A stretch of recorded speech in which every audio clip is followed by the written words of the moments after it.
Quanti di voi volete sapere sull'anticristo? Chi è l'anticristo? Ci sono molte domande che spesso mi chiedono: chi è l'anticristo? È già tra noi? Cos'è l'anticristo? È una persona? È un sistema? Forse l'immagine fatta dall'intelligenza artificiale? Io penso che lui è una persona. È consapevole di chi è? Domande come questo tormentano la Chiesa di Gesù. Non parlerò di chi è l'anticristo perché non è possibile sapere, però ci sono più di 100 titoli nella Bibbia che parlano dell'anticristo, in modo che possiamo sapere quando lui verrà. Ogni volta che la parola l'anticristo viene tradotta nella scrittura, ogni volta dall'apostolo Giovanni. Ci sono 5 occorrenze. 4 delle 5 si riferiscono agli oppositori di Cristo, cioè così come alle loro opere ai tempi di Giovanni. Solo una volta parla dell'anticristo che verrà, la peggiore persona che ha vissuto nel mondo. Amen? Prima di Giovanni 2,18 dice: ragazzi, è l'ultima ora. Come avete udito, l'anticristo deve venire. E di fatto già ora sono sorti molti anticristi. Da ciò conosciamo che è l'ultima ora. Amen? Nell'ultima ora verrà l'anticristo. Giovanni contrappone in molti anticristo all'anticristo. Cioè, esiste solo uno che sarà l'anticristo, il grande anticristo. Lo spirito dell'anticristo che agisce ai nostri giorni, un giorno sarà concentrato in un singolo individuo. È chiaro? Il prefisso greco anti significa sia contro che qualcuno che è al posto di. 2 significati: contro e al posto di. Amen? Questi 2 significati si applicheranno a questo individuo che verrà. Sarà contro tutto ciò che Cristo rappresenta e si metterà al posto di Cristo, offrendosi come Salvatore e Re dei Re. Nella Bibbia ci sono oltre 25 titoli per l'uomo che sarà l'anticristo. Oltre. Nell'Apocalisse è chiamato di cavaliere del cavallo bianco. Apocalisse 6,2. E la parola dice: guardai e vidi un cavallo bianco. Colui che lo cavalcava aveva un arco. E gli fu data una corona ed egli venne fuori da vincitore e per vincere. Alcune persone pensano che l'anticristo non è questo cavallo bianco, è che Cristo è. Ma in realtà Cristo è quello che apre i sigilli. Lui non è uno dei sigilli. Lui apre i 7 sigilli. Perciò il primo sigillo, il cavaliere bianco, è l'anticristo che viene, è bianco perché viene con un discorso di pace, con una parola di pace e viene come un vincitore per vincere. Secondo titolo, la bestia, Apocalisse 11:7. E quando avranno terminato la loro testimonianza, la bestia che sale dall'abisso farà guerra contro di loro, li vincerà e li ucciderà. Qui si parla dei 2 testimoni che saranno uccisi dall'anticristo dopo 3 anni e mezzo. Alcuni pensano che sia Mosè e Elia, perché i segni che loro fanno sono segni uguali ai segni che Mosè e Elia hanno fatto, ok?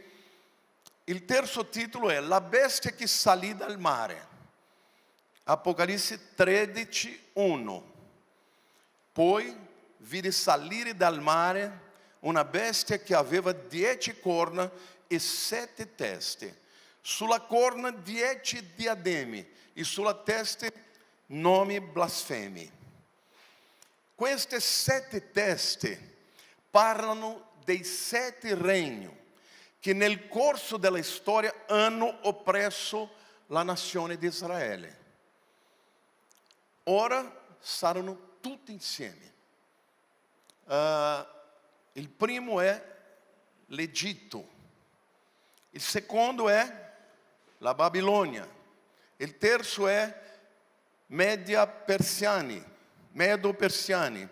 il quarto greco, il quinto l'impero romano, il sesto, ho dimenticato qualcuno, Grecia, Egitto, Assiria, ho dimenticato Assiria è il secondo, Babilonia terzo, Medo-Persiani quarto, Greci quinto, Romani sesto e Hitler il settimo. Questi sono 7 regni che sono alzati contro il popolo di Israele. Ora sono tutti insieme. Riceve molti altri titoli in diversi libri della Bibbia. Più di 100 titoli. In Daniele 7:8 è chiamato il piccolo corno. Stavo osservando queste corna quando ecco spuntare in mezzo a quelle un altro piccolo corno, davanti al quale 3 delle prime corna furono divelte. Quel corno aveva occhi simili a quelli di un uomo e una bocca che pronunciava parole arroganti. L'anticristo sarà un uomo arrogante. Cos'è questo piccolo corno? Io penso di essere una nazione di cui non c'è una lunga storia. Magari una nazione come gli Stati Uniti. Non sto parlando che l'anticristo non pensi in cosa che non parlo, ok? Però questo piccolo corno non c'è una spiegazione chiara nella Bibbia. Alcuni teologi,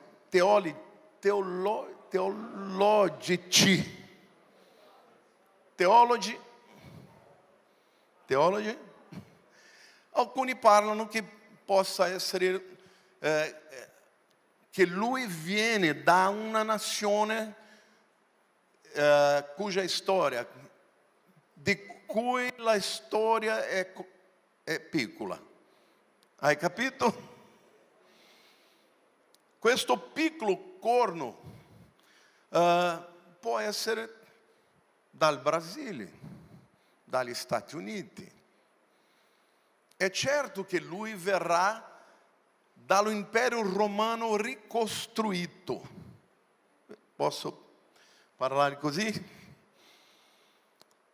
Il quinto titolo dice che il re dall'aspetto feroce, la faccia è feroce. Daniele 8, 23.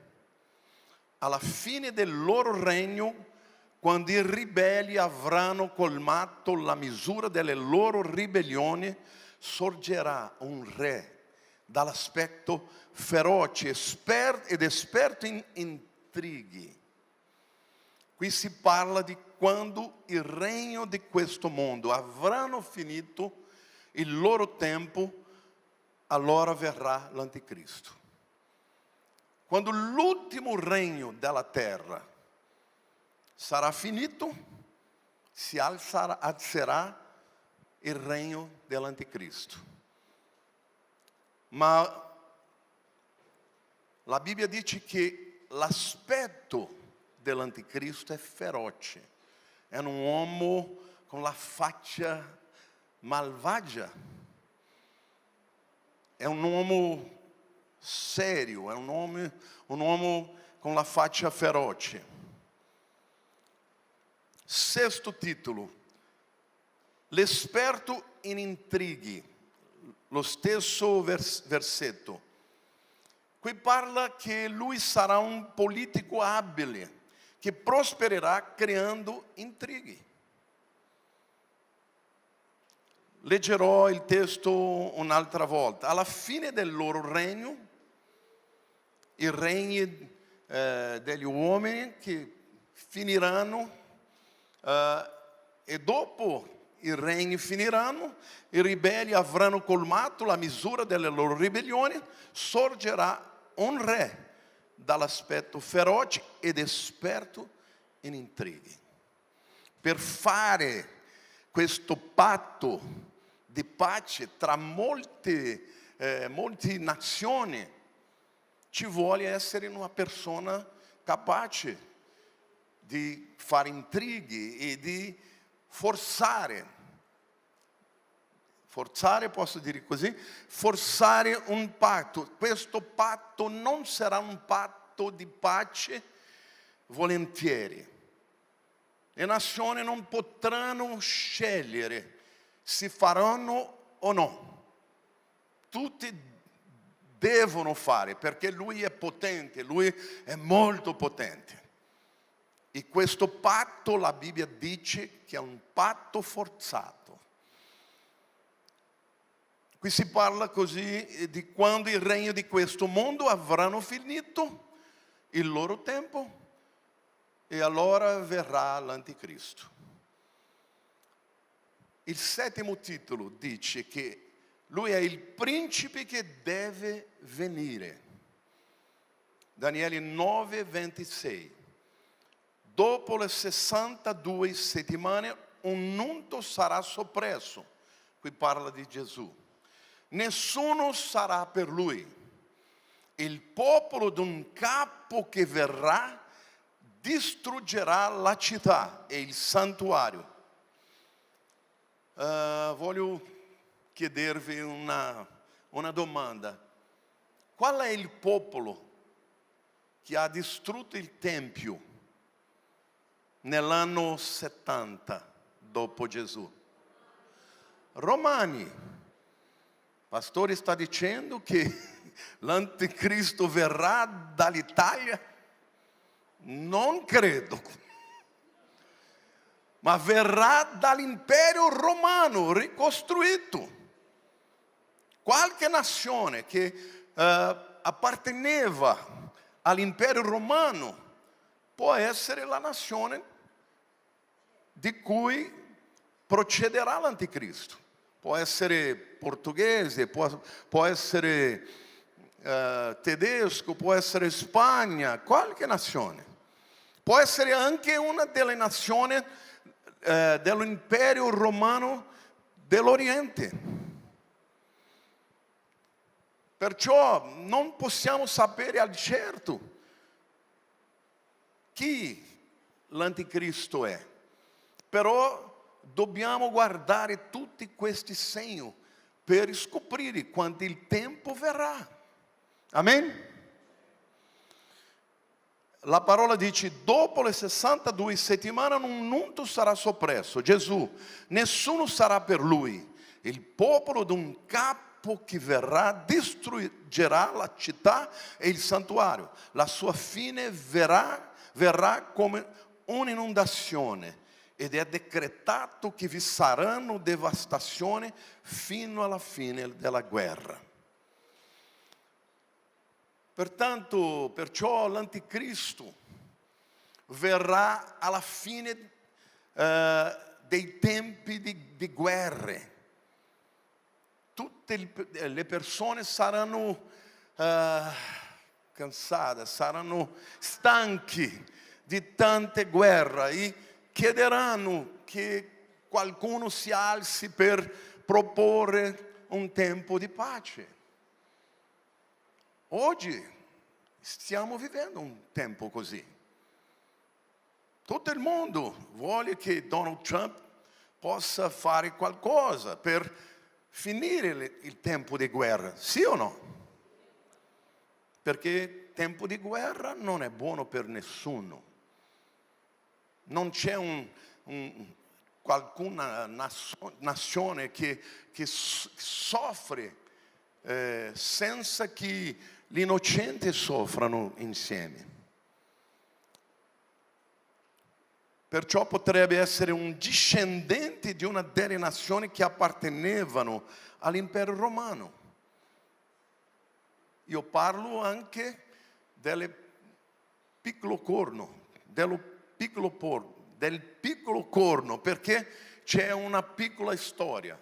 Magari una nazione come il Brasile o gli Stati Uniti, alcuni possono dire no, dal Brasile non viene niente, l'anticristo non poteva venire dal Brasile perché nel Brasile non c'è nessuno così potente. Sto scherzando, posso parlare di Brasile perché sono brasiliano, anche brasiliano.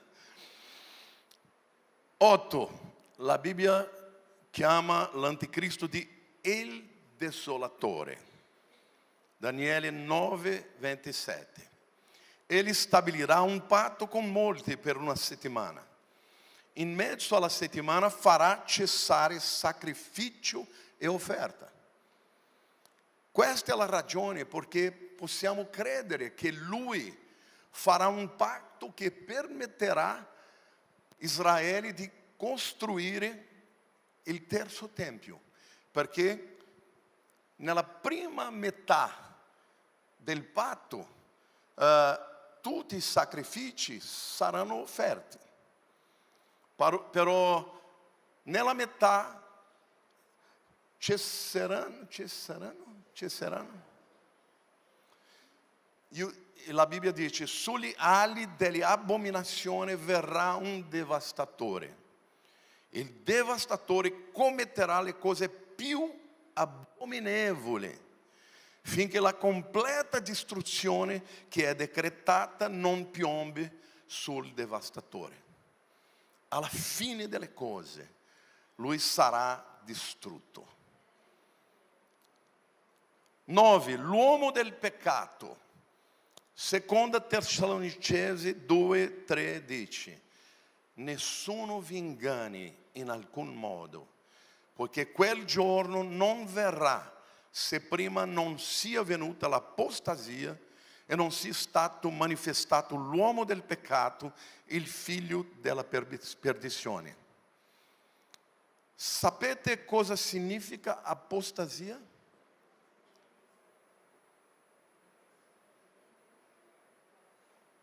Parla alto.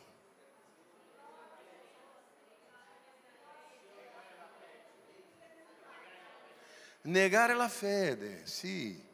Nell'originale apostasia significa divorzio. Divorzio con la Z significa divorzio. La preposizione apo significa algo che si allontana. E il verbo stasia significa essere, stare. Pertanto significa stare da parte, allontanarsi. Quanti di voi sapete che oggi ci sono molti credenti che si apostatano? Conoscete qualcuno? Non credo più in Gesù. Adesso penso che stavo sbagliato, non voglio più venire alla chiesa, tutto questo che credevo è locura, pazzia. Questo si chiama apostasia. La prima cosa che accadrà è l'apostasia. E dopo e non sia manifestato l'uomo del peccato, il figlio della perdizione. Cioè la Chiesa, un attimo prima di essere rapita, riconoscerà l'anticristo. Guarderemo lui e sapremo che lui è l'anticristo. Come posso essere certo di questo? Perché la parola dice. Io penso che lui farà il patto. L'internet, la TV parlerà di questo patto, tutto il mondo sarà contento. Un patto di pace di 7 anni. Un patto in cui si permetterà che Israele possa ricostruire il terzo tempio. Wow! Quando queste cose succederanno, in ginocchi, confessi i tuoi peccati, perché a qualche ora Gesù verrà e lui non verrà per portare via una chiesa sporca. Lui verrà per portare una chiesa lavata dallo sangue. Amen. Perciò questo è il tempo di pentirsi, di allontanarsi del peccato, perché è un tempo di santificazione. Amen, Chiesa. Penso che alla fine scopriremo chi è l'anticristo. Fino a quel momento non c'è bisogno di, come si parla, adivinare, indovinare. Non c'è bisogno di indovinare, c'è bisogno di sapere il segno. Qual è il segno? Un patto di 7 anni, un patto di pace tra molte nazioni, un patto che si permetta costruire il terzo tempio, un patto tra gli ebrei, i cristiani e i musulmani. Amen? Lui è chiamato il figlio della perdizione, seconda Tessalonicesi 2:3. Il figlio della perdizione. Qui la parola dice che il fine della sua vita è la perdizione. Non c'è una possibilità di essere convertito, di accettare Gesù. Molti mi chiedono: pastore, l'anticristo non può accettare Gesù? No, perché lui sarà pieno del diavolo. Il diavolo entrerà nella sua vita e lui sarà l'uomo della perdizione. Ma ora voglio presentarvi alcune verità importanti sull'anticristo. Lui è l'opposto di Gesù. Lui è il falso Cristo. Voglio fare un paragone con voi tra Cristo e il falso Cristo. Il primo paragone: Cristo è il figlio di Dio. Giovanni 1:34 dice che Gesù è il figlio che l'anticristo è il figlio della perdizione. Giovanni 1,34 dice: perché ho visto e ho attestato che questi è il figlio di Dio. Sta parlando di Gesù. Però seconda Tessalonicesi 2,3 dice: nessuno vi inganni in alcun modo, perché quel giorno non verrà se prima non sarà venuta l'apostasia e non sarà manifestato l'uomo dell'iniquità, il figlio della perdizione. 2. Cristo è il santo di Dio. Abbiamo cantato, lodato che Lui è santo. Marco 1,24 dice che c'è fra noi e te Gesù Nazareno. Qui sono i demoni parlando con Gesù. Che c'è fra noi e te Gesù Nazareno? Sei venuto per mandarci in perdizione? Lo so che sei il santo di Dio. Anche i demoni sanno che Gesù è il santo. Amen? L'anticristo invece è l'empio. Seconda Tessalonicesi 2,8 dice: e allora sarà manifestato l'empio che il Signore Gesù distruggerà con il soffio della sua bocca e annienterà con l'apparizione della sua venuta.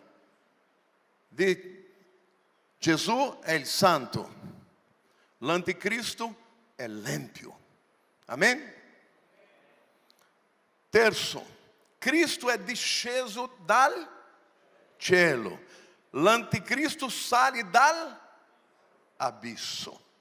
Giovanni 3,13: nessuno è salito in cielo se non colui che è disceso dal cielo, il figlio dell'uomo che è del cielo. Da dove Gesù viene? Dal cielo. E l'anticristo sale dall'abisso. Apocalisse 11,7: e quando avranno terminato la loro testimonianza, la bestia che sale dall'abisso farà guerra contro di loro, li vincerà e li ucciderà. Parlando che l'anticristo ucciderà le due testemunhe. 4. Cristo agì con il potere dello Spirito Santo. L'anticristo sarà rafforzato da Satana. Luca 4,14: Gesù, nella potenza dello Spirito, se ne tornò in Galilea e la sua fama si sparse per tutta la regione. L'anticristo sarà rafforzato da Satana. Apocalisse 13,4: e adoreranno il dragone, perché aveva dato il potere alla bestia, e adoreranno la bestia, dicendo: chi è simile alla bestia e chi può combattere contro di lei? Percepite? Il dragone è la sorgente del potere dell'anticristo, la fonte. Questa è la ragione perché lui potrà ingannare a tutte le persone, perché Satana è l'ingannatore. Amen? Lui ha ingannato Adamo ed Eva e farà un'altra volta. Cristo ha compiuto la volontà del Padre. L'anticristo farà ciò che vorrà. Giovanni 6,38 dice: perché sono disceso dal cielo non per fare la mia volontà, ma la volontà di colui che mi ha mandato. Gesù ha sempre detto questo. L'anticristo farà ciò che vorrà. Daniele 11,36: il re agirà a suo piacimento, si innalzerà, si esalterà al di sopra di ogni Dio e pronuncerà parole inaudite contro il Dio degli dei. Prospererà finché non sia finita l'ira, poiché ciò che è stato deciso si compirà. Lui avrà una bocca grande, una bocca di blasfemia, e farà tutto quello che lui vorrà. Cristo purificò il Tempio, l'anticristo invece profanerà il Tempio. Giovanni 2, 14 ascese. Trovò nel Tempio quelli che vendevano buoi, pecore, colombi e cambiavalute seduti. Fatta una sferza di cordicelle, scacciò tutti fuori dal Tempio, pecore e buoi, sparpagliò il denaro del cambiavalute, rovesciò le tavole e a quelli che vendevano i colombi disse: portate via di qui queste cose e smettete di fare della casa del Padre mio una casa di mercato.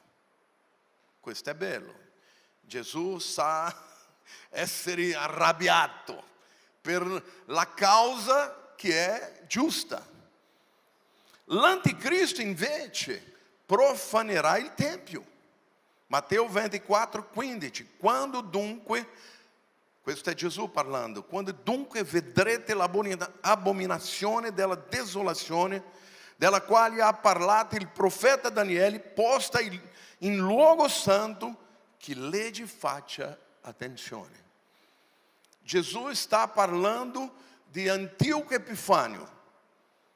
Nel passato aveva entrato nel Tempio e profanato il Tempio, mettendo un porco, maiale, dentro del Santo dei Santi e una statua di Zeu. Questa è l'abominazione della desolazione. Ma questo accadrà un'altra volta. L'anticristo entrerà nel Santo dei Santi e parlerà.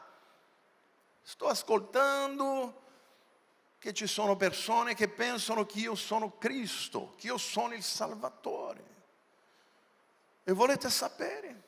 Lo so, io sono il Cristo, sono il Salvatore del mondo. In questo momento, perché lui non è un sommo sacerdote, il grande sacerdote, l'unico che può entrare nel Santo dei Santi, e gli ebrei diranno: no, non può stare lì, non può essere lì, perché tu non sei sommo sacerdote. E da quel momento in poi il patto sarà rotto.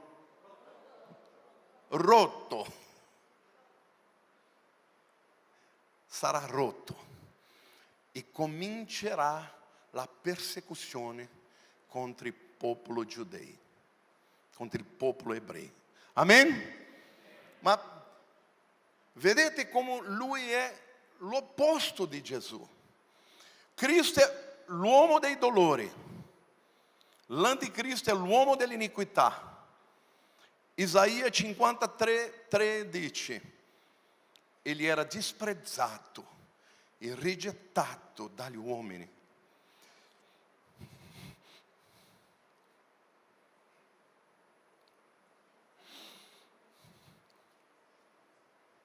Uomo dei dolori, familiari con il patire, come uno davanti al quale ci si nasconde la faccia. Era disprezzato e non ne avevamo alcuna stima.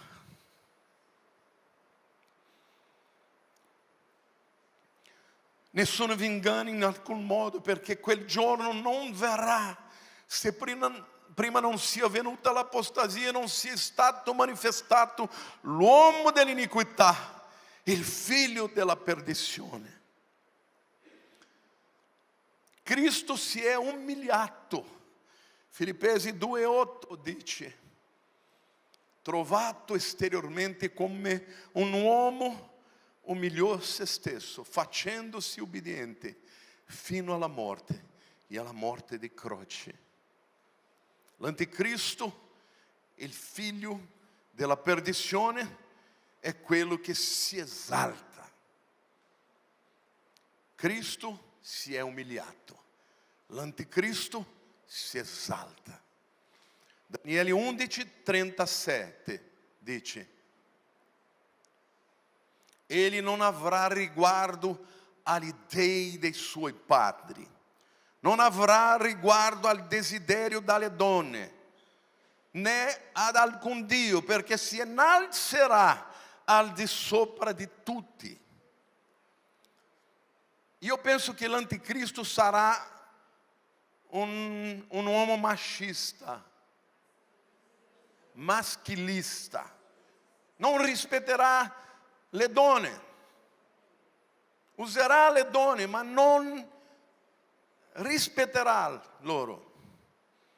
E Cristo invece ha rispettato tutte le donne.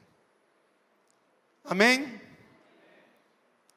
La parola dice: non avrà riguardo agli dei dei suoi padri,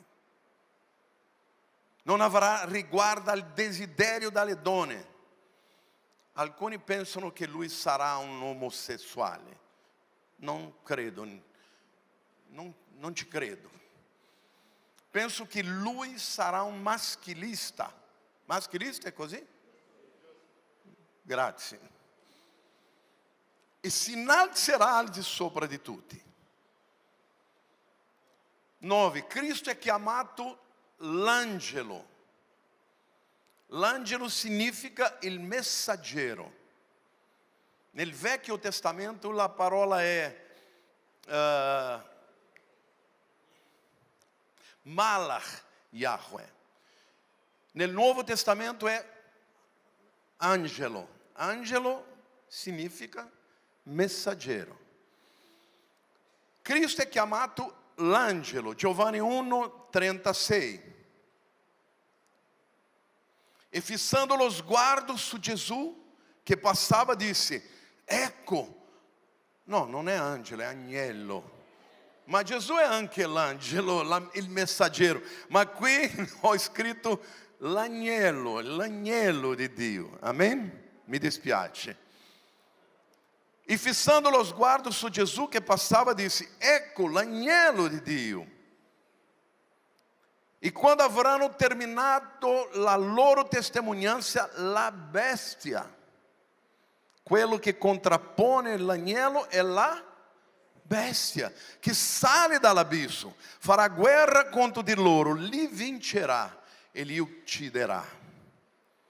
10. Cristo fu accolto in cielo, Luca 24:51. L'anticristo sarà gettato nello stagno di fuoco, Apocalisse 19:20. Mentre li benediceva, si staccò da loro e fu portato su nel cielo. L'assunzione di Gesù. Ma la bestia fu presa, e con lei fu preso il falso profeta che aveva fatto prodigi davanti a lei, con i quali aveva sedotto quelli che avevano preso il marchio della bestia e quelli che adoravano la sua immagine. Tutti e due furono gettati vivi nello stagno ardente di fuoco e di zolfo. Alcune volte persone vengono a me e mi chiedono: pastore, è possibile accettare la marca della bestia ma non nel cuore? Io accetto la marca e dopo dico a Gesù: Gesù, non è vero, ho fatto questo per rimanere vivo. È possibile? Non è possibile. Non prova Dio, perché se tu fai questo non sarà salvato. La Bibbia è chiara: tutti quelli che accetteranno la marca della bestia non saranno salvati. Amen? Ma tu dici che la Chiesa non sarà qui. Io credo così, Però,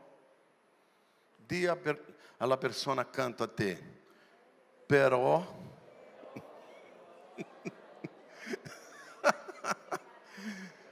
è meglio non provare a dire amen. Questa cosa, questa roba di accettare un chip dentro di me non va bene.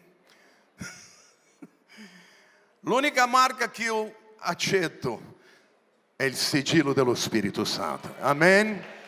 Applauda al Signore.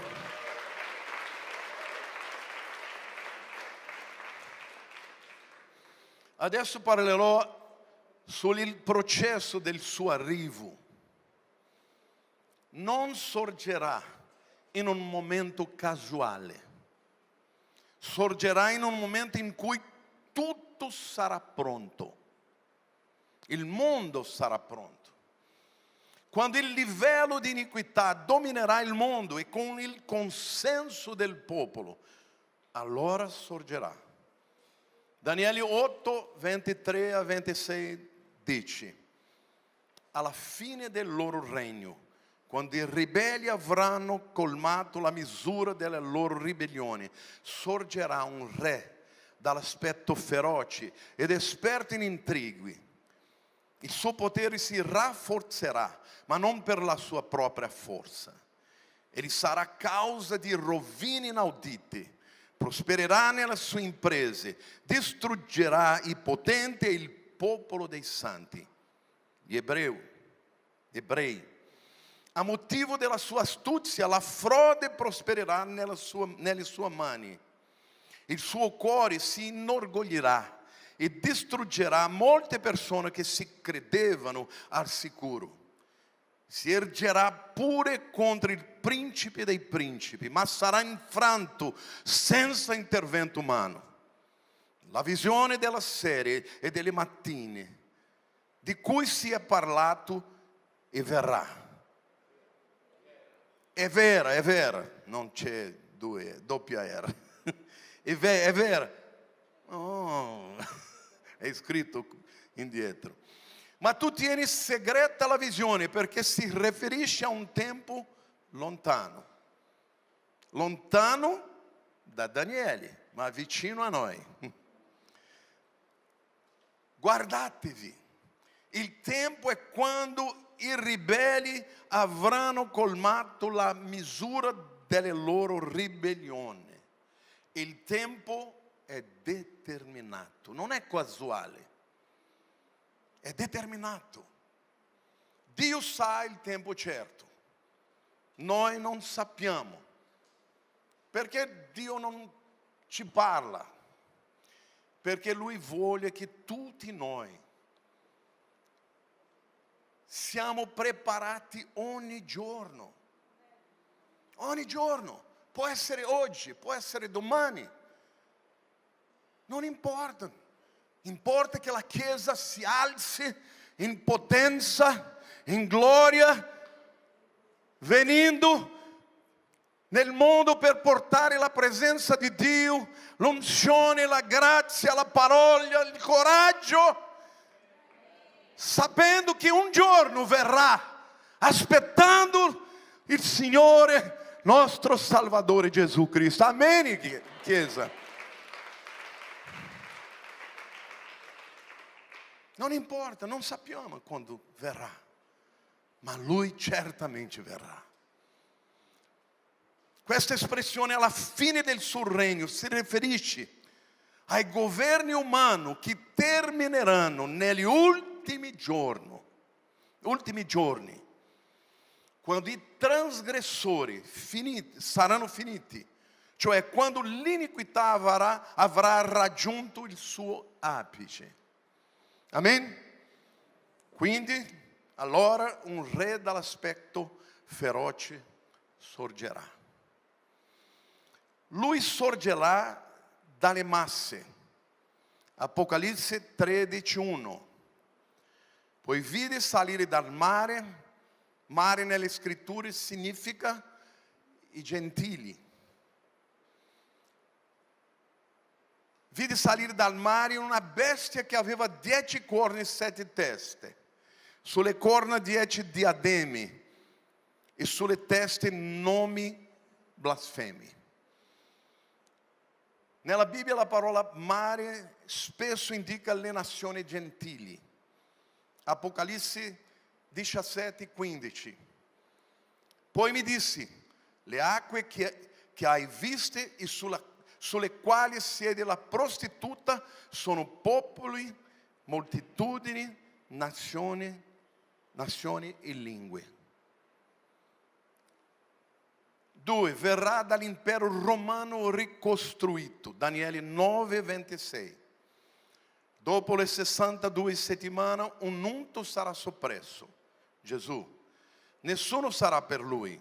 Il popolo di un capo che verrà distruggerà la città e il santuario. La sua fine verrà come una inondazione ed è decretato che vi saranno devastazioni fino alla fine della guerra.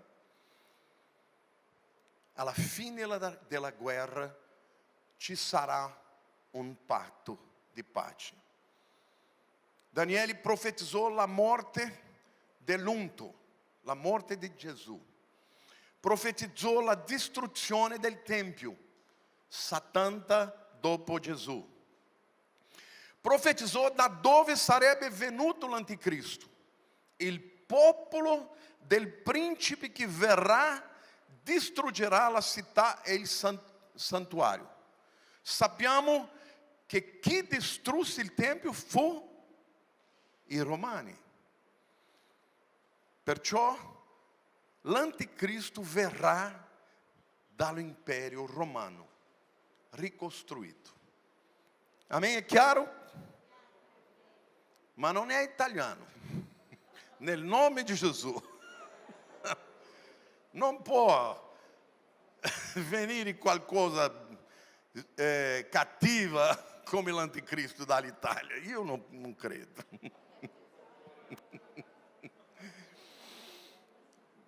Sto scherzando, non sto predicando al serio. Non significa che sarà italiano, ma sarà un europeo o qualcuno che proviene dal territorio occupato dall'impero romano. Potrebbe essere un musulmano, perché l'impero romano raggiungeva l'Oriente. Amen? Può essere un turco, può essere un musulmano. Ci sono alcune persone che difendono che l'anticristo verrà dal mondo musulmano. E sappiamo che i musulmani credono che alla fine dei tempi ci sarà una guerra mondiale. Come si chiama in arabo? La guerra santa è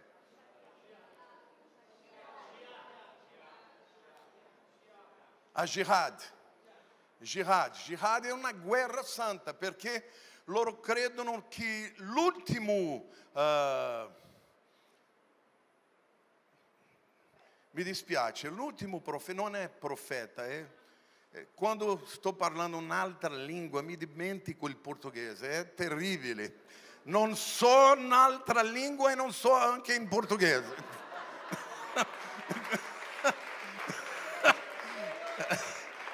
Mi divento pazzo, è terribile. La persona mi chiede qualcosa, no, non capisco, non so che lingua parlo. Come si chiama?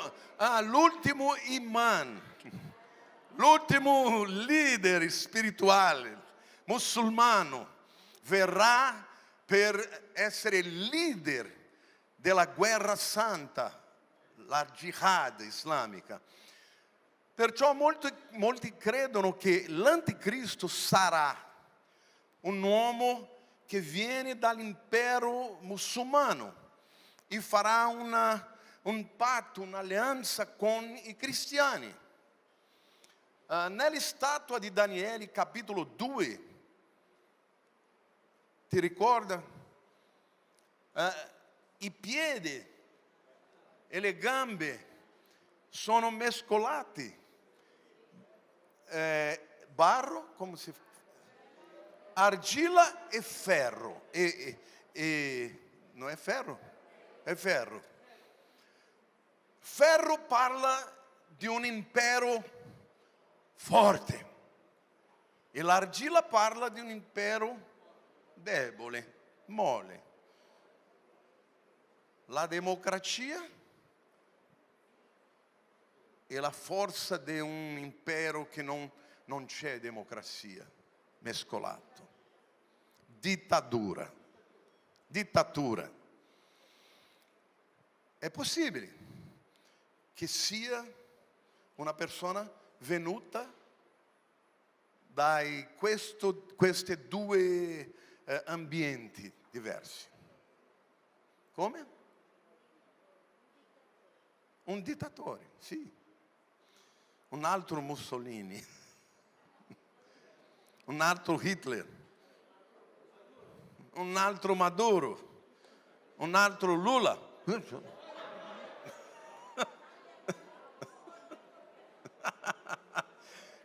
Corta. Sto diventando molto libero, parlerò di cose che mi pentirò dopo. Ma la sua posizione ufficiale, quando avverrà? Seconda Tessalonicesi 2, 3 e 4. Nessuno vi inganni in alcun modo, poiché quel giorno non verrà se prima non sia venuta l'apostasia, non sia stato manifestato l'uomo del peccato, il figlio della perdizione, l'avversario, colui che si innalza sopra tutto ciò che è chiamato Dio o d'oggetto di culto, fino al punto da porsi a sedere nel tempio di Dio, come Dio, mostrando se stesso e proclamandosi Dio. Hai capito? Probabilmente entrerà nel Santo dei Santi e dirà: dicono che io sono il Messia. Vogliono sapere? Io sono veramente. Seconda Tessalonicesi 2, 7 e 8. Infatti il mistero dell'impietà è già in atto nel tempo di Paolo. Soltanto c'è chi ora lo trattiene finché sia tolto di mezzo. Chi è che lo trattiene?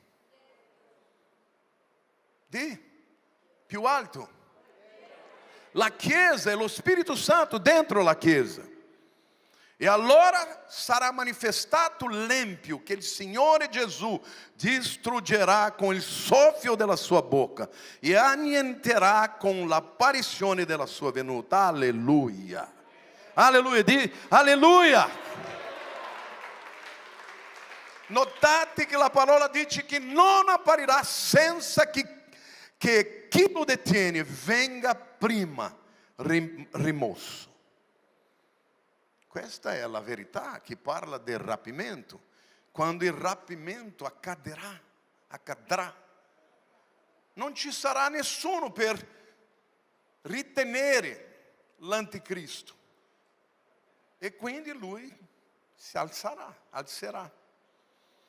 Come sarà? Sarà blasfemo, insolente.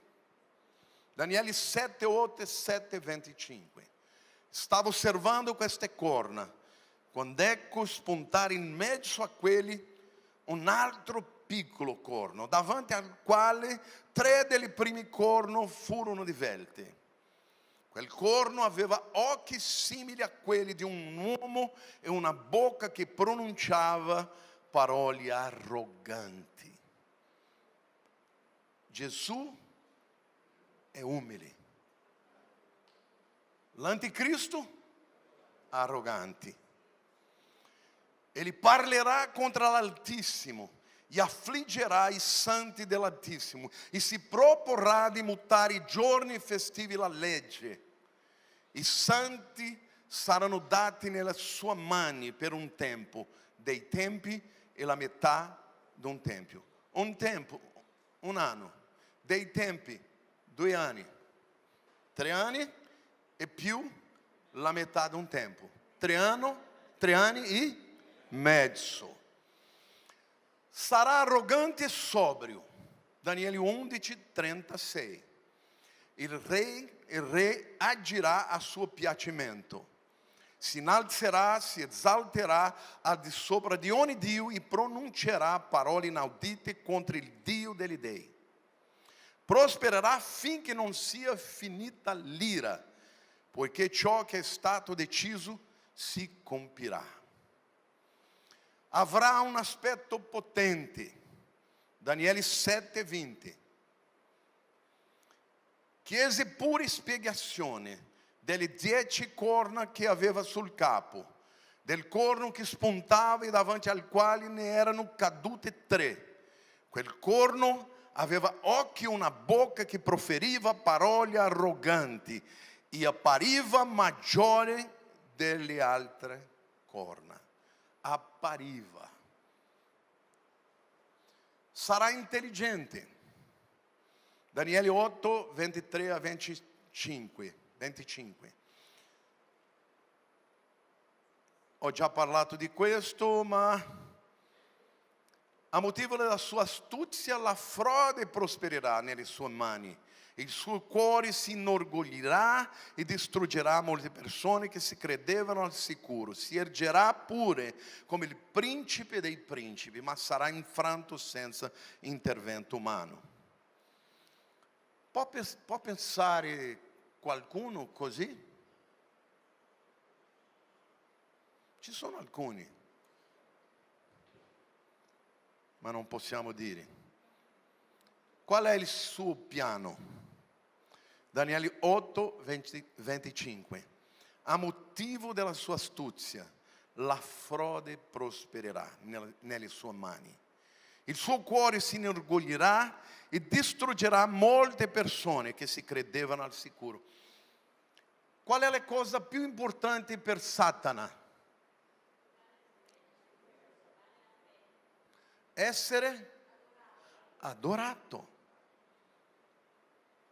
Cosa lui ha detto a Gesù nella tentazione? Ti darò tutto il mondo se prostrare davanti a me per adorare. Quando Satana era nel cielo, lui era il leader dell'adorazione. Ma un giorno lui ha pensato con se stesso: sono così bello, perché devo adorare un altro Dio? Mi innalzerò sul Dio dei dei. Voglio essere adorato. E ha convinto un terzo degli angeli. Se lui ha convinto tutti quegli angeli, pensi quante persone saranno ingannate, perché lui è capace di ingannare, perché lui vuole essere adorato. Si ergerà pure contro il principe dei principi. L'odio che Satana e che l'anticristo ha contro Gesù è una cosa inspiegabile, ma sarà infranto senza intervento umano. Vediamo le cose che farà. Prosperare l'inganno, ingrandirsi distruggendo molti coloro che vivono, perché quando lui feri una persona che Dio ama, sta ferendo al proprio Dio. Insorgere contro il principe dei principi, Gesù. Conquistare il regno con inganno, intrighi, Daniele 11, 21. Poi al suo posto sorgerà un uomo spregevole a cui non spettava la dignità regale. Verrà senza rumori, si impadronirà del regno a forza di intrighi. Promuovere un accordo di pace. Ele stabilirà un patto con molti per una settimana. In mezzo alla settimana farà cessare sacrifici e offerte.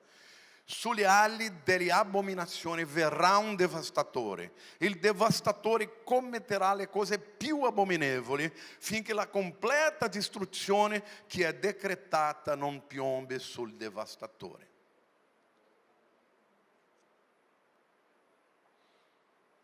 Questo accordo sarà un accordo di 7 anni. Sarà spezzato a metà, farà cessare i sacrifici, profanerà il Tempio, diventerà un devastatore, cesserà di essere un uomo di pace, diventerà un persecutore di ebrei e gentili convertiti. Tu non vuoi essere qui. Ti dico, tu non vuoi. Dì a qualcuno accanto a te, tu non vuoi essere qui. Dì, però tu non c'è bisogno di essere qui. Basta credere in Gesù, invocare Gesù come il tuo Salvatore, come il tuo Dio, come il tuo Re, come il Signore. Amen. Tutti quelli che confessano Gesù, se confessiamo i nostri peccati, Lui è fedele e giusto da perdonarci il peccato e purificarci da ogni iniquità. Amen. Magari tu pensi, non sono preparato, non ho merito per essere salvato, ma non c'è bisogno di avere merito, perché il merito è di Gesù. Lui è meritato. E Lui è morto sulla croce per perdonarci tutti i nostri peccati. Amen. Non ha merito, è per la grazia. Solo devi credere e accettare Gesù, invocare Gesù, chiamare dentro di te. Perché tutti quelli che invocano Gesù saranno salvati. Questa è la verità più importante da credere. Quando penso, Signore, non ho merito, lo Spirito Santo parla. Non c'è bisogno di avere merito. Gesù ha il merito. Amen. È per questa ragione che quando arriveremo nel cielo, lo guarderemo e penseremo, sono qui a causa di Lui. Non è perché siamo salvati per noi stessi, ma perché crediamo. Tu credi in Gesù? Dal fondo del tuo cuore. Tu ami a Gesù? L'amore è la cosa più importante, amare a Gesù. La Chiesa, nella città di Efeso, la Chiesa faceva tutto quello che era certo. Però il Signore ha detto, tu fai tutto certo, però una cosa contro di te, che ha lasciato, abbandonato il primo amore. Amen. La Chiesa di Laodicea, la Chiesa dei nostri giorni, è la Chiesa tiepida, perché non è calda e non è fredda, è tiepida. Cosa Gesù ha parlato a questa Chiesa? Vomiterò dalla mia bocca. Perciò dobbiamo amare, essere appassionati per Gesù, per i nostri salvatori, vivere per Lui, per annunciare il messaggio della salvezza a tutto il mondo. Questa è la ragione perché sono qui in Italia. Nonostante non parlo bene, ma parlerò un giorno perché voglio parlare con tutti gli italiani. Un brasiliano che viene dal Brasile per annunciare che Gesù verrà presto. Questa è una Chiesa calda, Tutta volta che vengo qui, io piango perché sento la presenza di Dio. Non lasciare il diavolo rubare il fervore che c'è nel tuo cuore. Non lasciare. Quando Gesù ritornerà, voglio essere trovato adorando, parlando, confessando i miei peccati, cercando la santità, sendo usato dal Signore per la sua gloria. L'anticristo si innalzerà contro Dio e contro altri dei. Seconda Tessalonicesi 2,4. L'avversario, colui che si innalza sopra tutto ciò che è chiamato Dio. Non solo Dio, tutto ciò che è chiamato Dio, oggetto di culto, fino al punto da porsi a sedere nel Tempio di Dio, come Dio, mostrando se stesso e proclamando-se Dio. Solo lui e suo padre Satanà possono essere adorati. Stabilirà le sue nuove leggi, il suo calendario. Daniele 7, 25.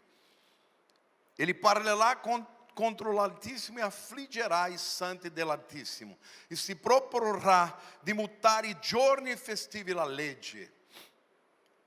Questa è la ragione perché può essere un musulmano, perché loro hanno un calendario diverso.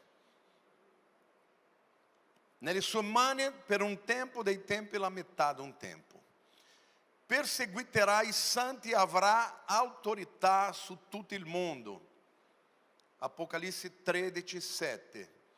Le fu dato di far guerra ai santi, di vincerli. E le fu dato di avere autorità sopra ogni tribù, popolo, lingua e nazione. Qual è la sua punizione? Daniele 8, 25. A motivo della sua astuzia la frode prospererà nelle sue mani, il suo cuore si inorgoglirà e distruggerà molte persone che si credevano al sicuro. Si ergerà pure contro il principe dei principi, ma sarà infranto senza intervento umano. Sarà distrutto. Chi lo distruggerà? Chi lo distruggerà? Apocalisse, seconda Tessalonicesi 2,8. E allora sarà manifestato l'empio, che il Signore Gesù, ripete, che il Signore Gesù distruggerà con il soffio dalla sua bocca e annienterà con l'apparizione della sua venuta. Solo un soffio è abbastanza per distruggere l'anticristo, il Satana. Amen? E tutti i suoi demoni, nel nome di Gesù. Apocalisse 19, 20 dice: ma la bestia fu presa e con lei fu preso il falso profeta che aveva fatto prodigi davanti a lei, con i quali aveva sedotto quelli che avevano preso il marchio della bestia e quelli che adoravano la sua immagine. Tutti e due furono gettati vivi nello stagno ardente di fuoco e di zolfo. Alleluia. E con queste parole è finita questa lezione. Amen.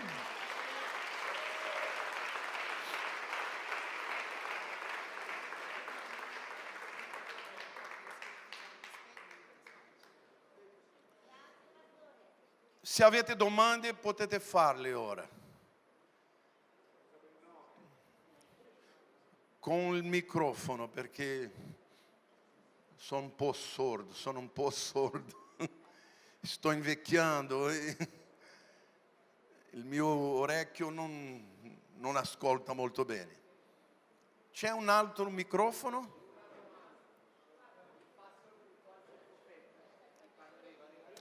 Il falso profeta, c'è un microfono qui. E nell'ultimo versetto che lui ci ha dato c'è il falso profeta. A chi si riferisce il falso profeta? Molti credono che il falso profeta sarà un religioso. Alcuni affermano che potrebbe essere il Papa o un altro leader religioso. È possibile, perché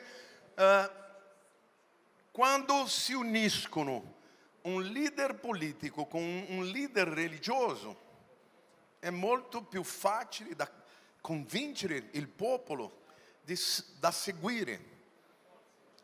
È possibile che sia un leader religioso e anche un papa, ma parlare di questo così in Italia non è buono.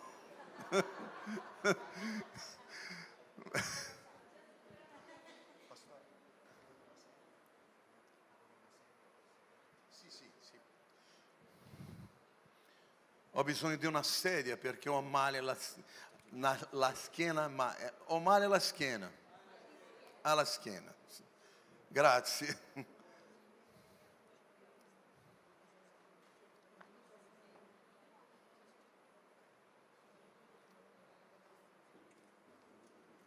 Grazie, fratello. Non è facile invecchiare.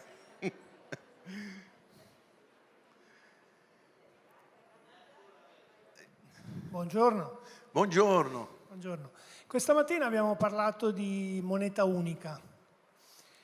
Oggi nel mondo parallelo a quello finanziario convenzionale ci sono le criptovalute. Sì. Può essere considerata la criptovaluta la moneta dell'anticristo? No, io penso che in futuro ci sarà un'altra moneta, una moneta unica. Adesso è il principio.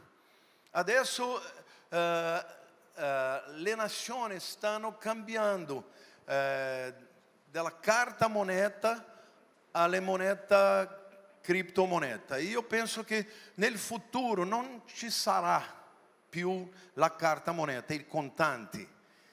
Tutte le persone potranno comprare o vendere solo attraverso la moneta digitale. Ma è una preparazione, è un processo,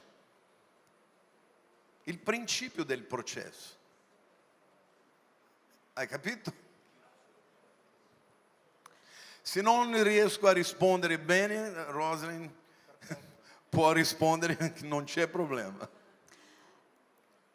L'anticristo sarà una persona fisica perché alcuni pensano che sarà l'intelligenza artificiale. Sì, per me è una persona fisica. Perché? Perché lui vorrà essere adorato e lui riceverà Satana. Solo a 2 persone nella Bibbia che hanno ricevuto Satana. Qual è la prima?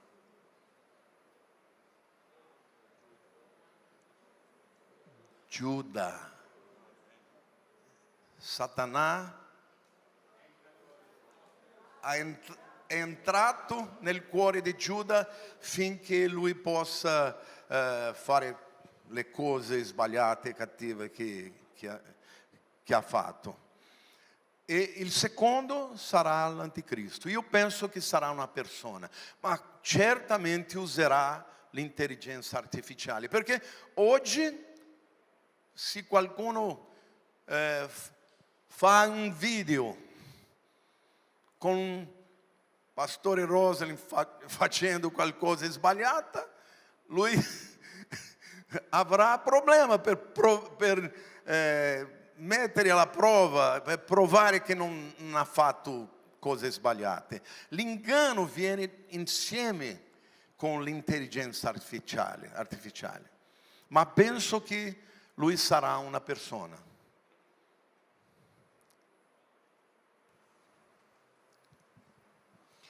Faccio io perché so che molto... No, ma non è per me. Spiega un po', perché alcune persone sono sempre in mezzo a... Questa mattina hai parlato della differenza tra il ritorno di Cristo e il rapimento. Ci sono ovviamente delle visioni teologiche diverse del rapimento. Noi crediamo come te, ma alcune persone dicono: ma la teoria che sarà il rapimento sarà prima dei 7 anni e che noi non saremo sulla terra durante la tribolazione è qualcosa di nuovo, perché in passato i riformatori credevano che sarebbero rimasti qui. Parla un po' di questo. Le persone che credono che la Chiesa passerà per la tribolazione non conoscono la radice di questo argomento, perché la 70 settimana di Daniele parlano che le 70 settimane sono destinate al tuo popolo, il popolo di Daniele. Chi è il popolo di Daniele? Israele. Qual è la santa città di cui l'angelo parla? Gerusalemme. I primi 69, le prime o le prime? Le prime è femminile. Le prime settimane, 69 settimane, sono destinate a Israele. Non c'era la Chiesa. Perché la 70ª potrebbe essere destinata alla Chiesa? Non ha senso. La 70ª settimana è per convincere il popolo di Israele che Gesù, il Messia, è già venuto. Durante la tribolazione loro saranno circondati dall'anticristo e loro ergheranno gli occhi e vedranno Gesù con le mani traspassate e loro parleranno: cos'è queste mani ferite? E Gesù parlerà: queste ferite sono le ferite che sono ferito nella casa dei miei amici. E ci sarà un grande pianto. Israele si converterà al Messia. Quindi i gentili erano certi: sì, sono io il Messia.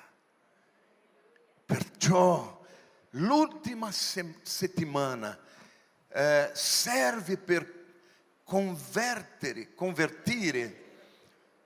gli ebrei e per giudicare tutti il popolo della terra, perché non hanno creduto nell'amore della verità. Dio gli invierà l'anticristo, una menzogna, affinché loro siano ingannati, perché non hanno creduto nella verità che è Gesù il Salvatore.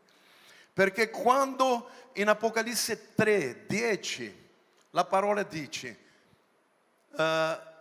siccome hanno... ho bisogno di leggere il mio cellulare, per favore, perché questo testo spiega molto bene. Può mettere nello schermo Apocalisse 3:10, per favore? È più facile.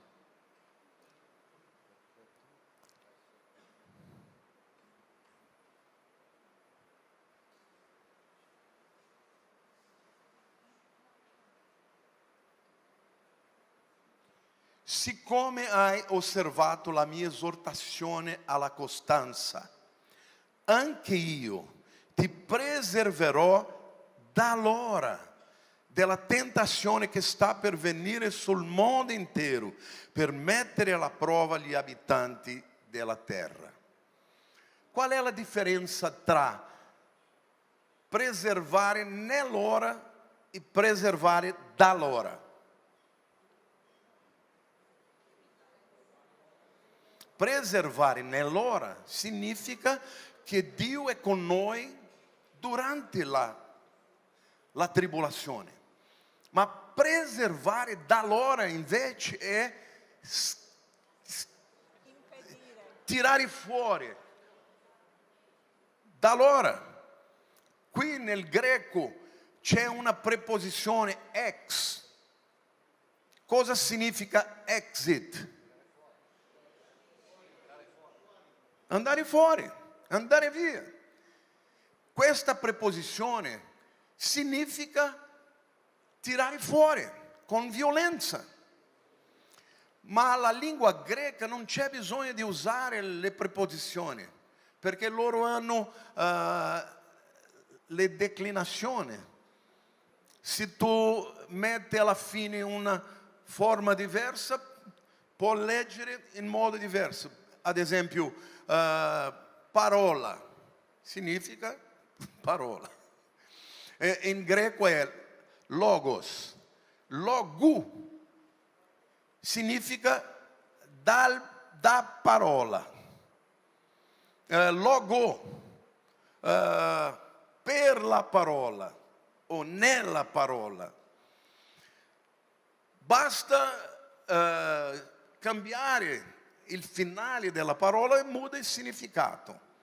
Ma quando il greco usa la preposizione è perché vuole rafforzare.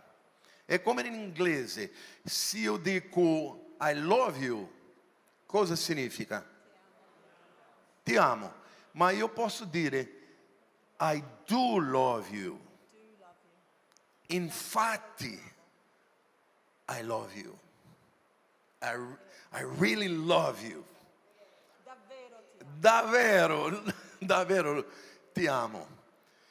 Qui il greco usa la preposizione e quindi il Signore sta mostrando a tutti noi che veramente Lui ti preserverà dall'ora della tribolazione. Pertanto la grande tribolazione non c'è niente a vedere con la Chiesa, perché la tribolazione è per il popolo ebreo e per il popolo che non hanno creduto a Gesù. Amen? È difficile da spiegare, ma ho fatto il meglio che posso. Ho una domanda. Sono qua. Allora, c'è un pensiero in alcuni ambiti cristiani che la macchinazione di Satana, usando l'Iran e altri paesi, è che se riesce a sterminare tutto il popolo di Israele, siccome la seconda venuta di Cristo è per il popolo di Israele, Cristo non tornerà. Gesù ha detto, io ritornerò. E se Lui ha detto, io credo. Amen.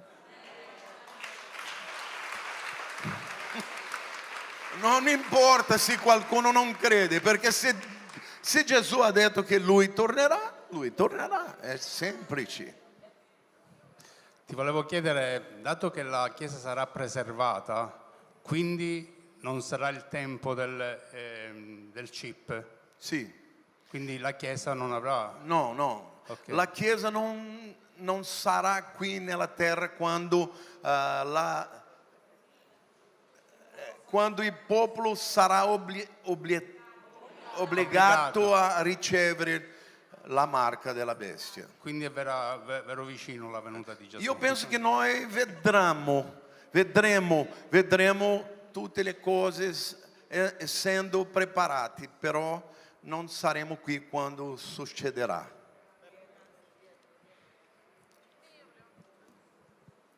Volevo chiedere esattamente la differenza tra l'anticristo e la bestia. Tra L'anticristo e la bestia.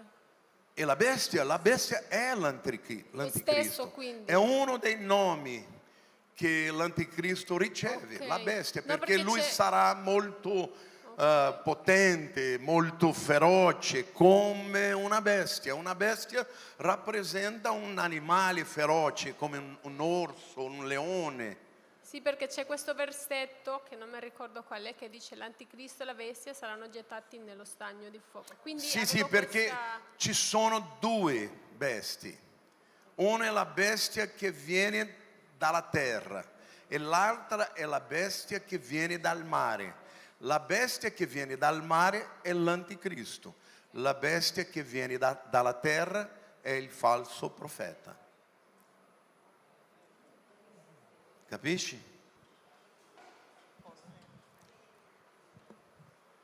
Pastore, può parlare dello Spirito Santo durante la tribolazione?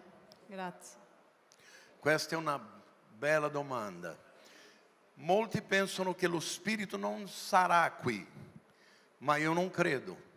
Perché non è possibile qualcuno essere convertito senza la presenza dello Spirito.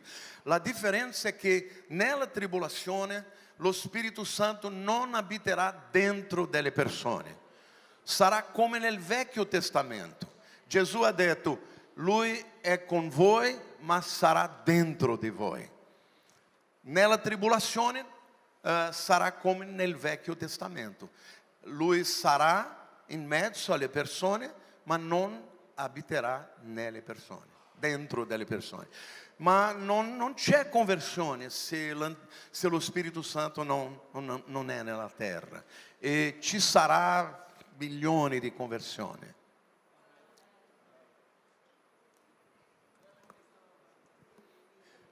Hai capito?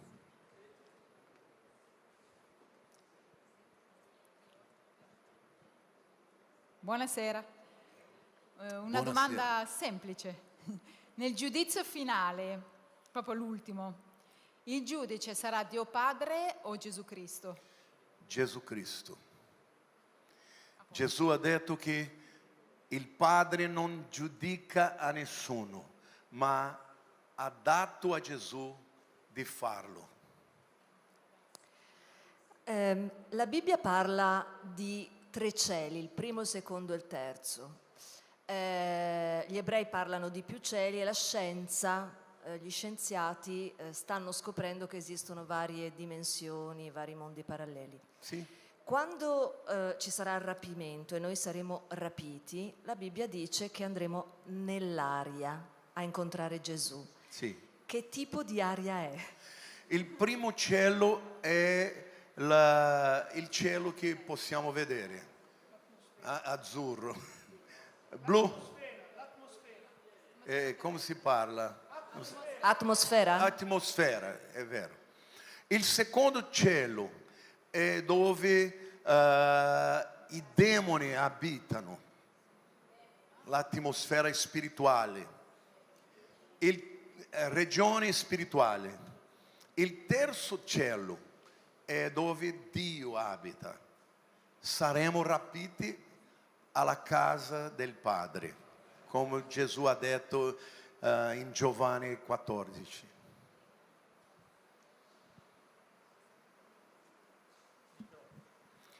Rosalind, se tu vuoi parlare e spiegare meglio qualcosa, per favore. 144.000. Non ho mai capito bene, perché alcuni religiosi dicono che sono soltanto quelli che saranno E salvati. perché loro non capiscono, la parola è chiara.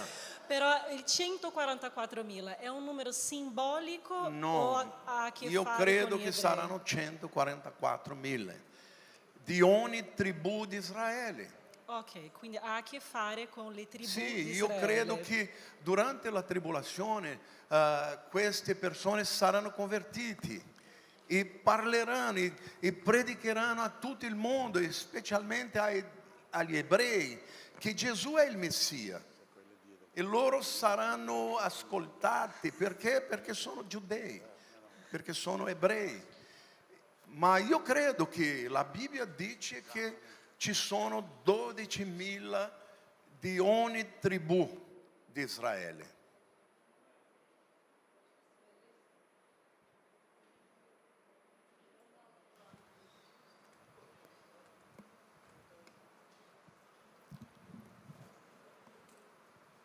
Pastore, ricordo che qualche anno fa ipotizzasti che sarebbe dovuto cominciare la tribolazione all'incirca il 2029-2030, perché era legato all'agenda 2030 questa cosa probabilmente.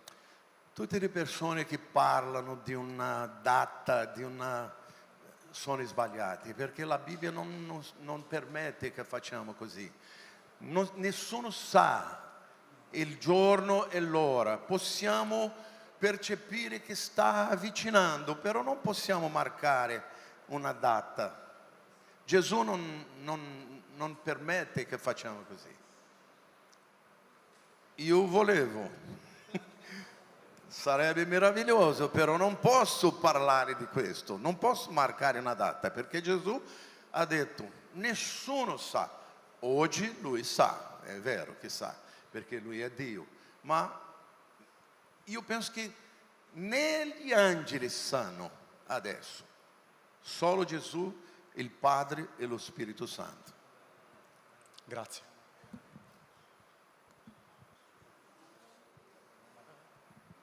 Un'altra domanda. Allora, secondo lei, la sua opinione, perché dopo di quelli 1000 anni di governo ancora la bestia o l'anticristo, diciamo, è liberata per fare ancora le cose? Questa è una domanda che farò a Dio. Signori, perché un'altra volta io penso che è un'altra possibilità, perché Adamo è caduto perché era innocente e è caduto perché Satana è molto convincente. Convincente? Posso dire così? Però dopo Gesù regna durante 1000 anni, tutto il mondo sa com'è essere dominato, essere governato per un Dio perfetto. Ma Dio non vuole che non abbiamo l'opportunità di scegliere. La scelta è un presente che viene da Dio, è un regalo che viene da Dio. È molto importante sapere che anche se Dio vuole che tutto il mondo sia salvato, Lui ci dà l'opportunità di scegliere. E dopo il millennio, il mondo avrà l'opportunità di scegliere un'altra volta. E alcuni sceglieranno Gesù e gli altri sceglieranno Satana.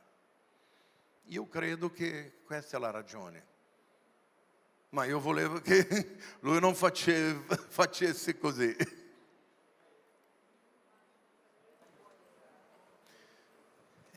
Fala sobre o sinal da volta de Israel para a terra. Lei sta dicendo che devo parlare sul segno del ritorno di Israele alla terra. Non è possibile che queste cose potessero accadere senza che Israele ritornasse alla terra, perché il Tempio sarà costruito nella terra.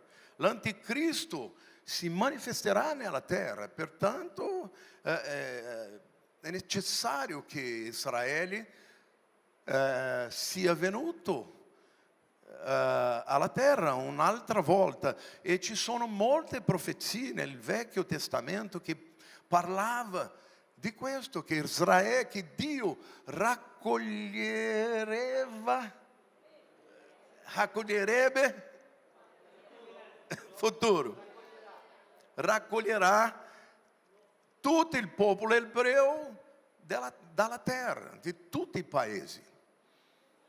E quindi non è possibile avere l'Apocalisse senza il ritorno del popolo di Israele alla terra. E la Bibbia, qualcuno pensa che la Bibbia dice che la generazione che verrà il ritorno di Israele alla terra sarà l'ultima generazione. Questa era la ragione della pregunta. Grazie. Questa moglie è molto intelligente. Allora, inizialmente volevo chiederti il totonome dell'anticristo, ma non te lo chiedo. No, invece ti volevo chiedere, visto che tu è da tantissimo che studi ovviamente la fine dei tempi, mi ha colpito molto la preghiera che tu fai ogni mattina, se ce la puoi ridire, e l'atteggiamento del cuore che uno deve avere quando entra completamente nella parola. È molto importante avere un cuore aperto a Dio, amare il Signore. Molte persone mi chiedono: perché tu piangi tanto? Perché mi ricordo di quelli che ero. Ero una persona perduta, non avevo speranza, e oggi, ogni giorno, mi sveglio e parlo con il Signore. Voglio essere una persona migliore. Voglio essere l'immagine di Gesù nella terra. Io ero molto bravo, nel sentito di arrabbiato. Oggi sono... ho mansuetudine. Oggi sono mansueto. Quando ho iniziato il pastorato in Brasile, ero molto arrabbiato. 5 anni fa un discepolo mi ha detto una cosa che mi piace molto, che mi ha piaciuto molto. Lui ha detto: pastore, la pastora parla molto forte e lui parla così, in pace. Come si dice? Ela bate e você assopra. Lei picchia e tu soffia. Com'è che tu hai detto? Io soffio? Oh Signore, ti ringrazio perché tu mi hai cambiato il cuore. Questa è la ragione. Io penso che ogni giorno io chiedo al Signore di trasformare il mio cuore, perché voglio essere un esempio prima al mio popolo, ai miei discepoli, ma anche a tutte le persone che mi conoscono. E sono molto grato a Dio perché Lui mi ha salvato, mi ha scelto, e questa è una verità tanto importante per me. Grazie per parlare, per dare la sua testimonianza. Grazie. Io penso... Ok, andiamo avanti. Ciao Pastore, io volevo fare questa domanda qui, più che altro anche una constatazione. Si dice nella tribolazione che Gesù verrà e con un solo soffio, lui distruggerà la bestia, l'anticristo. Ma mi domando, quindi Dio ha tanta pazienza perché ci mette alla prova? Perché in realtà noi abbiamo l'autorità di Gesù sulla terra, quindi nella tribolazione non avremo più quell'autorità, o è Dio che ha pazienza e dice chissà se questa volta lo capiscono e usano questa autorità? La prima cosa che dobbiamo capire è che Dio ha pazienza, perché Lui non vuole distruggere nessuno, Lui vuole salvare. Ma c'è un tempo che la pazienza di Dio finirà. E quando questo tempo arriverà, sarà il tempo del giudizio. E tutto il mondo non potranno dire: oh, perché tu stai facendo così? Perché non c'è più tempo? Perché il tempo di Dio è il tempo. Lui conosce il cuore di tutto il mondo. Lui sa quando non c'è una maniera di essere trasformato più. E quindi il tempo della provazione verrà su tutto il mondo.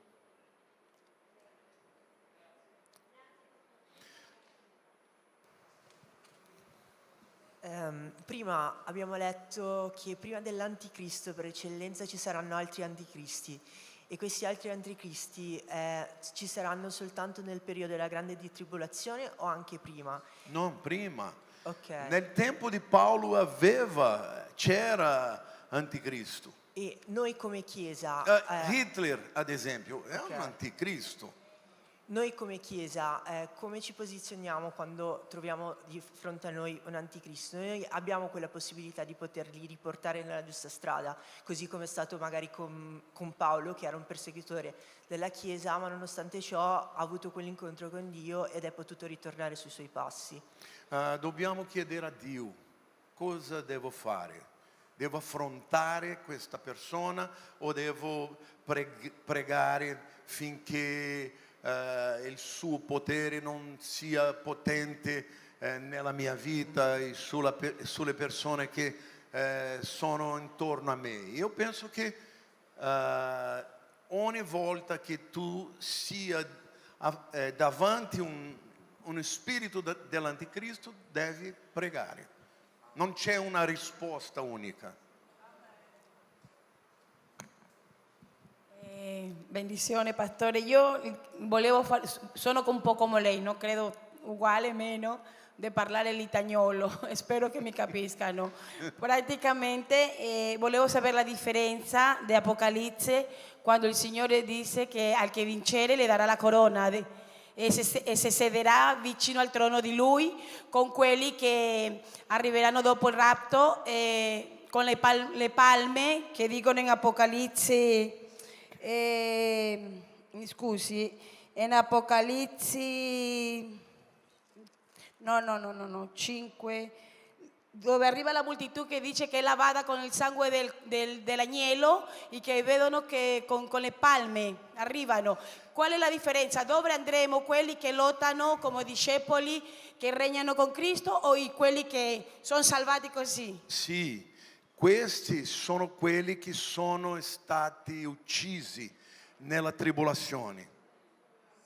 Loro hanno vestiti bianchi, loro saranno con noi nella seconda venuta. Gesù verrà con tutti i santi, quelli che sono stati rapiti, quelli che sono stati uccisi durante la tribolazione.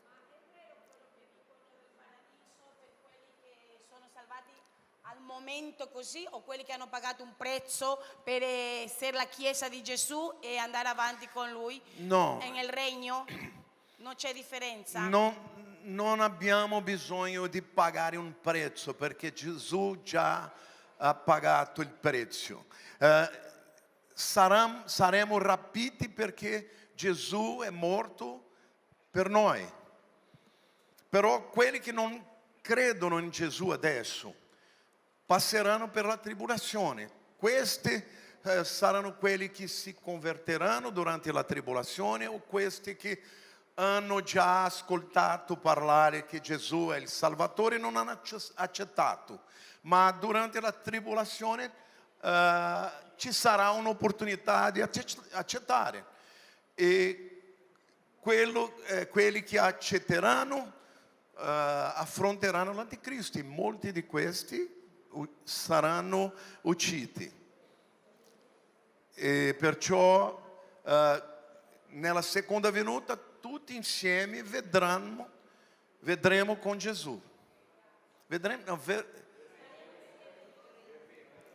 Verremo con Gesù.